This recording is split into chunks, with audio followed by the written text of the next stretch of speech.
Ya, baik. Selamat malam, teman-teman. Ya, saya saat ini akan menyampaikan terkait dengan bagaimana sih cara membuat latar belakang yang gampang, gitu ya. Kenapa yang gampang? Karena tujuannya adalah untuk mahasiswa, gitu ya. Tujuannya untuk mahasiswa sehingga kita pilih cara yang paling simple, cara yang paling sederhana, yang mudah untuk dipahami mahasiswa. Oke, kita mulai ya. Saya share screen dulu. Ya, saya harap tampilannya sudah muncul di layarnya teman-teman ya. Baik, latar belakang ya berisi, sorry, bab satu ya, pendahuluan ini berisi latar belakang, rumusan masalah, tujuan penelitian, manfaat dan keaslian penelitian ya. Nah, yang pertama hari ini saya khusus untuk membahas tentang latar belakang ya. Khusus untuk membahas latar belakang, nanti di video berikutnya saya akan bahas tentang bagaimana sih merumuskan masalah penelitian gitu ya. Apa yang harus muncul di rumusan masalah. Tapi untuk hari ini saya akan bahas tentang latar belakang. Nah, latar belakang ini pada umumnya berisi tentang atau menjawab pertanyaan 5W plus 1H. Ya, 5W plus 1H harus muncul dalam latar belakang. Nah, cara merumuskan agar 5W plus 1H ini semuanya ada unsurnya di latar belakang, saya ilustrasikan membuat latar belakang yang paling simpel ya, adalah seperti piramida terbalik gitu ya. Atau kita bisa sampaikan ini dari umum ke khusus gitu ya. Artinya, teman-teman perlu mencantumkan di paragraf awal itu pasti berisi masalah. M itu masalah. Ya, cara paling simpel menyusun latar belakang ya MSKS ini. Ingat aja singkatannya MSKS. M itu apa? M itu adalah masalah. Nah, cara menentukan masalah adalah bandingkan sesuatu yang ideal versus ya dengan realita yang terjadi saat ini. Ya, realita yang terjadi saat ini bisa melalui observasi, gitu ya, bisa melalui data, ya, baik primer maupun sekunder, ya, atau data-data lainnya, gitu ya, yang bisa teman-teman gunakan, yang menjadi pembanding. Ideal ini adalah sesuatu konsep ya, boleh boleh konsep atau boleh hasil riset-riset terbaru. Itu sesuatu yang ideal, ya. Ya, bandingkan sesuatu yang ideal dengan realita sama dengan gap. Muncul gap nanti. Nah, gap ini adalah masalah yang akan teman-teman bahas. Intinya di bab satu cantumkan masalah terlebih dahulu. Ya, karena pertanyaan pembimbing atau penguji itu biasanya apa sih masalahnya? Kenapa meneliti ini? Ada apa? Fenomenanya apa? Gitu kan? Makanya di awal-awal cantumkan. Makanya di sini 5W+1H yang pertama adalah what? Apa masalahnya? Ya kan? Oke. Contohnya yang ideal tadi buku ya artikel ya yang sudah dipublikasikan ya, metode, instrumen dan lain sebagainya.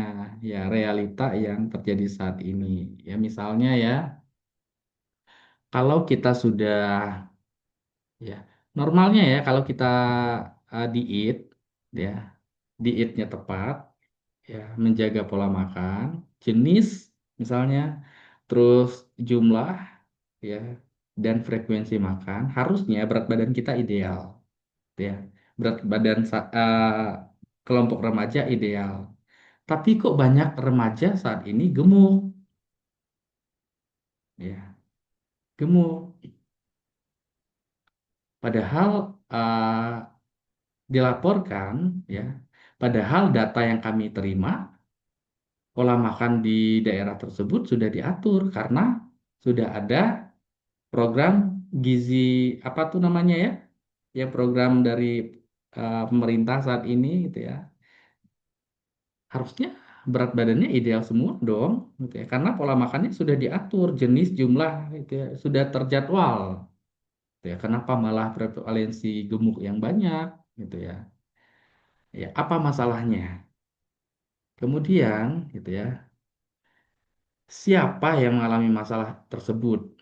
Ya, siapa yang mengalami masalah tersebut? Oh, remaja. Nah, ini menjawab pertanyaan pembimbing atau penguji terkait dengan kenapa memilih kelompok ini sebagai subjek penelitian.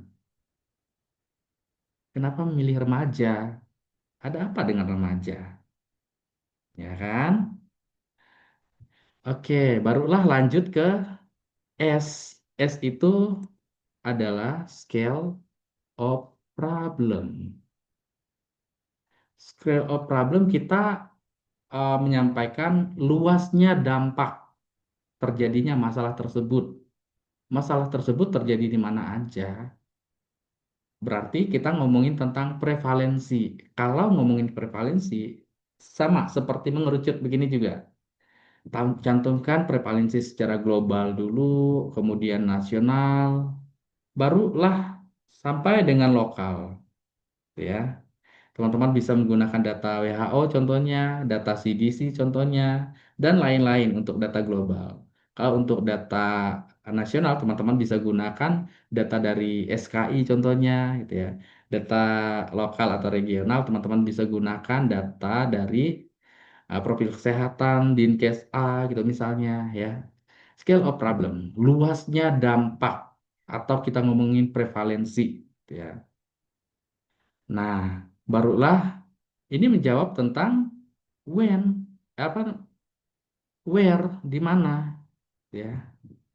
Barulah K ini kronologis. Kronologis. Kronologis ini kita ngomongin tentang kalau tadi orang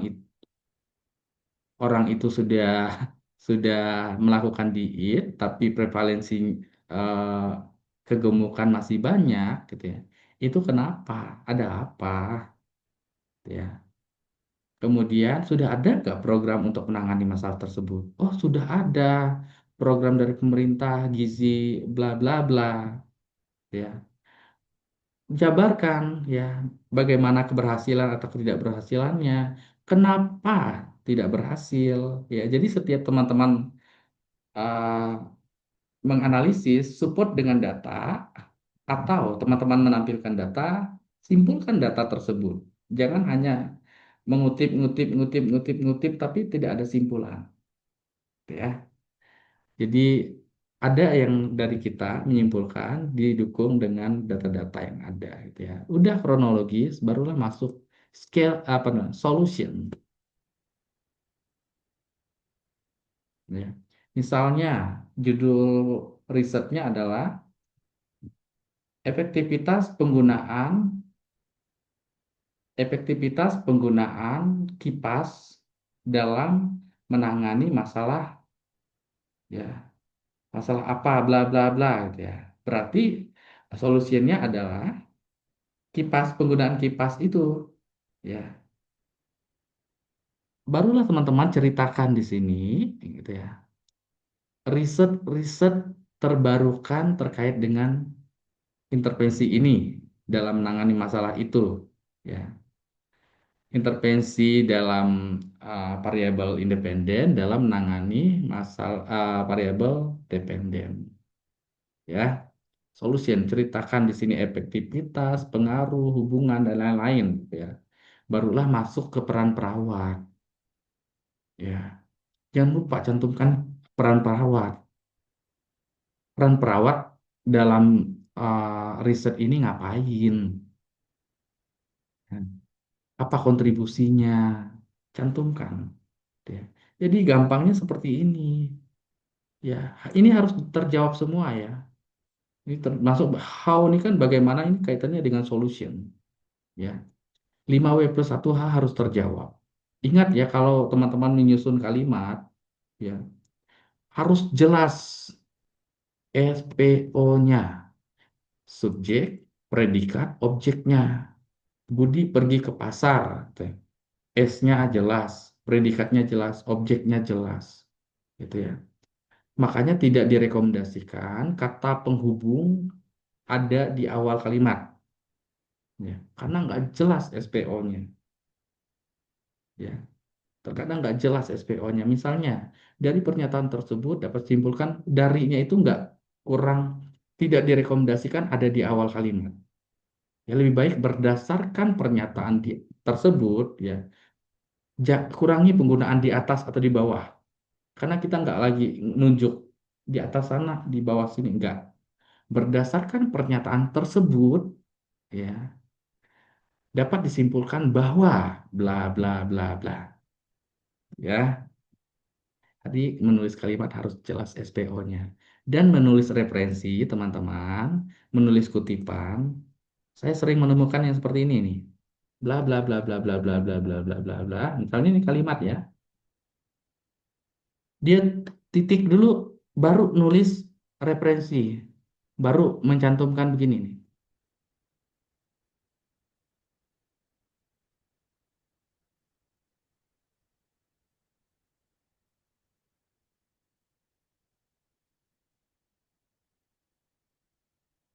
Baru mencantumkan begini.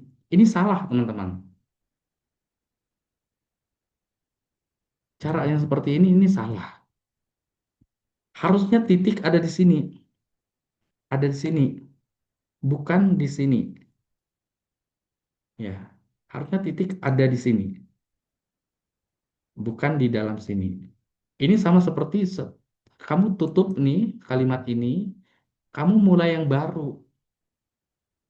Harusnya ini kan mulai baru lagi. Tapi di sini kamu tempatkan referensi, ini salah. Harusnya titiknya ada di sini. Ini hal sepele ya, tapi sangat mengganggu. Ya, saya punya pengalaman menjadi editor jurnal, menjadi reviewer jurnal. Jadi saya sangat sangat terganggu dengan hal-hal yang teman-teman mungkin anggap sepele seperti ini. Ini kaitannya dengan sistematika penulisan karya ilmiah, ya. Lalu teman-teman, eh, cara penulisan referensi primer dan referensi sekunder itu berbeda. Penulisan referensi primer itu kalau teman-teman ngambil langsung dari tulisan orang tersebut, orang pertama. Ya, contoh ya. Contoh ini tulisan saya kan. Ini tulisan saya. Bla bla bla bla bla. Saya ngutipnya langsung di jurnalnya saya. Saya di artikelnya saya. Nih.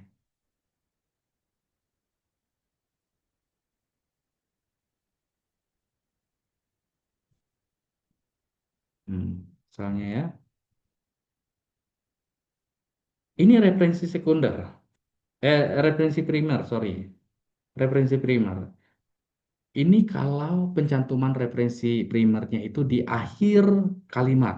Ada juga yang di awal kalimat, teman-teman. Contoh yang di awal kalimat. Ya, saya ganti ini deh. Nih, seperti ini ya. Yang di awal kalimat contohnya seperti ini.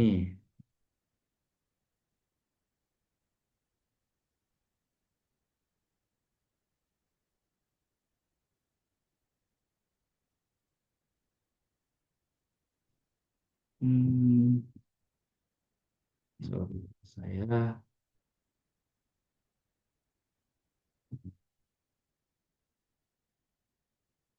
Nah, misalnya yang di awal kalimat ya. Kok ada dua sih? Saya pilih yang satu aja. Hmm, apa ya tadi?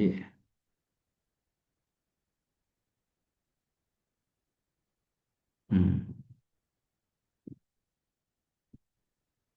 Nah, seperti ini. Misalnya saya tulis kalimatnya begini. Sorry. Kalau mau ini referensinya itu di awal, kamu edit aja manual. Begini. Nih, lalu kamu cantumkan begini. Ini begini, keep it manual edit. Bla bla bla bla menjelaskan bahwa bla bla bla bla bla bla bla. Nah, begini. Atau ini berarti titik ya. Atau atau berdasarkan sorry, berdasarkan penelitian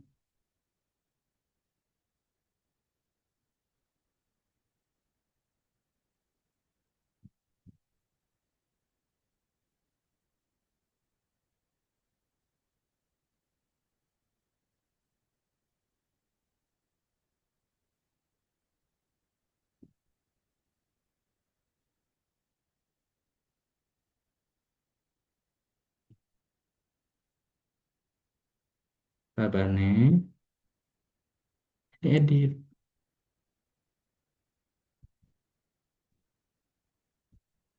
bahwa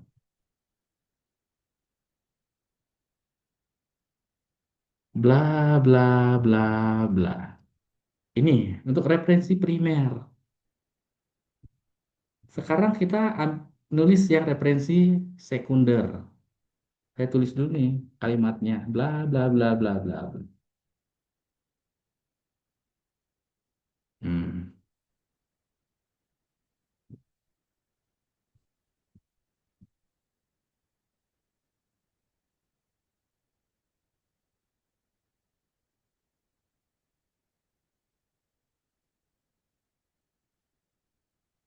Hmm.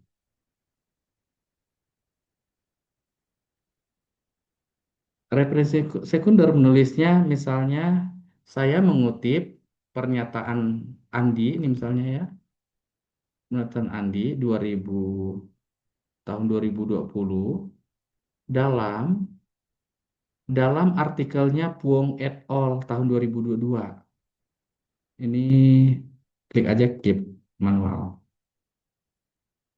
Seperti ini, teman-teman. Saya mengutip pernyataan Pranata tahun 2020 dalam tulisannya atau artikelnya Puong et al. 2022. Gitu ya. Ini cara penulisan referensi sekunder. Nah, cara A untuk memasukkan ke daftar pustaka seperti ini. Langsung aja insert bibliografi. Tuh, udah rapi kan? Jadi gitu teman-teman. Gampang. Menulis itu kalau sudah paham konsepnya itu akan gampang. Menulis kalau banyak referensinya itu gampang. Gitu ya.